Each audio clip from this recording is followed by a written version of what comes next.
दक्षिण भारत में एक संत हुए तिरुवल्लुवर।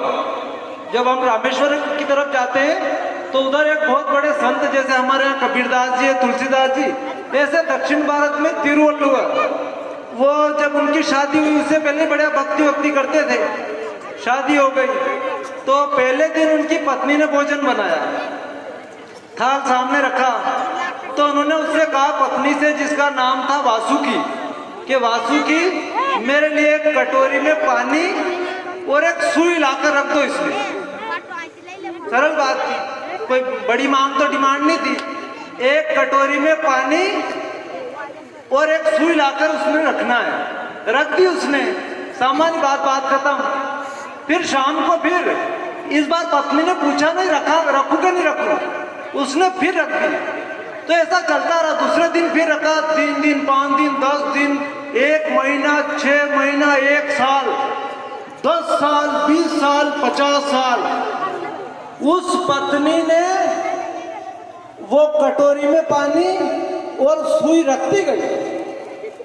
अब पत्नी का अंतिम समय आया, बिल्कुल मरणासन स्थिति, मरने ही वाली है। तो अंतिम इच्छा पूछते हैं तो पति कहा कि भाई मैं ज्यादा तेरी इच्छाओं की पूर्ति नहीं कर सका, सन्यासी धर्म में रहा हूं, पर कोई अंतिम इच्छा हो तो पूछ ले, मैं पूरी करने का प्रयास करूंगा। संत थे, सावधान, चुप रहो आप। तो पत्नी क्या कहती है कि कोई अंतिम इच्छा नहीं है पतिदेव, बस इतना बता दीजिए कि वो सुई और पानी का गिलास, वो कटोरा आप क्यों रखवाते थे।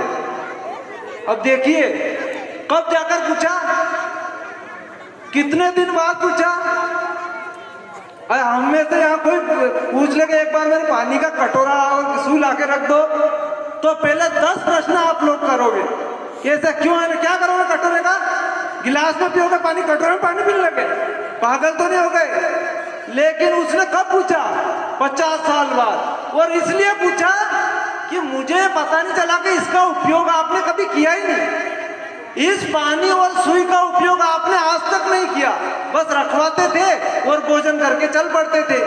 तो उन्होंने कहा, कह रहे तो बहुत सरल बात है, मैं जब भोजन करता था तो मैं अन्न का बड़ा आदर करता हूँ। किसान किस मेहनत के साथ अन्न का उत्पादन करता है, तो कहीं मैं भोजन करूँ और अन्न का दाना नीचे नहीं गिर जाए, और नीचे गिर जाए तो मैं सुई से उस दाने को उठाकर पानी में धोकर उस दाने को खा लूं, इसलिए रखा था। अब चूंकि तुम इतना बढ़िया भोजन परोसती थी, आप इतना बढ़िया भोजन परोसती थी कि कभी अन्न का एक दाना नीचे गिरा ही नहीं, चावल का दाना, इसलिए उसका उपयोग रहा नहीं। अब ये देखिए कि एक पतिव्रता स्त्री जो होती है कितना लंबा होता है। मैं नहीं कह रहा हूं कि आप भी इतने कई सालों तक मत पूछो, पर घर परिवार में कभी कभी छोटी छोटी चीजों के लिए, घर परिवार में आप सबको पता होगा, मेरे घर में भी, आपके घर में, मैंने शुरू में बात कही कि पंडित जी स्थानीय गांव के हैं, आसपास का भाषण देना बड़ा कठिन काम है। अब मैं यहाँ आपको बड़ी बड़ी बातें कहता हूँ, 10 दिन, महीने, 6 महीने बाद कभी समाचार मिले कि भाई साहब के घर में भी लड़ाई हो गई, तो क्या बड़े माइक में तो जोर जोर से भाषण दे रहे थे, इनके घर में भी कुछ ऐसा हो गया। तो भाषण देना बहुत खराब बात है। आसपास के इलाके में कोई दूर के आए लेकर चले गए तो दिक्कत नहीं है, यहीं आसपास के वो माइक में बोला और थोड़े दिन बाद ये सीसीटीवी है, आप तो नहीं आओगे, ये सब बैठे हुए हैं, ये एक आदमी के 2 सीसीटीवी लगे हुए हैं, ये कभी कभी देख लेंगे देखो भाषण क्या दे रहे थे और कर क्या रहे। तो इसलिए क्या है कि एक तो परिवार में क्या है, छोटी छोटी चीजें जो होती है, बहुत छोटी, उनका कोई फायदा नहीं, हानि नहीं, उनके लिए लड़ाइयां हो रही है।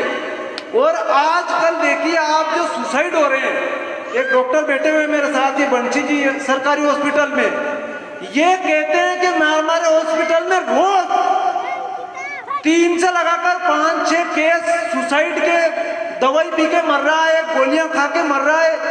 इतना सब होते हुए भी लोग मर रहे हैं। भाई क्यों मर रहे हैं? और जब कारण पूछो, आप इनसे पूछना के कारण क्या है, बिल्कुल छोटे छोटे कारण। मोबाइल छीन लिया, मोबाइल में रिचार्ज नहीं करवाया, वहां रिश्तेदारी में ले जाना था तो मुझे शादी में नहीं ले गए। ये कोई कारण है मरने के? क्यों महाराज, ये कारण है क्या मरने के? इतना बढ़िया बताया होगा नहीं कि कितनी बढ़िया आत्मा हजारों योनियों के बाद मनुष्य शरीर मिला है और दवाइयां पी पी के मर रहे हैं। तो ये क्या है कि एक तो छोटी छोटी बातें के लिए मरना, आत्महत्या हमारे इलाके में बहुत हो रही है, जो मुझे बुरा लगता है कि क्यों मर रहे हैं भाई, कोई दिक्कत हो तो बताइए, इतने लोग हैं आसपास पूछने वाले, तो एक तो ये बंद करिए, एक जल्दी विषय बदलता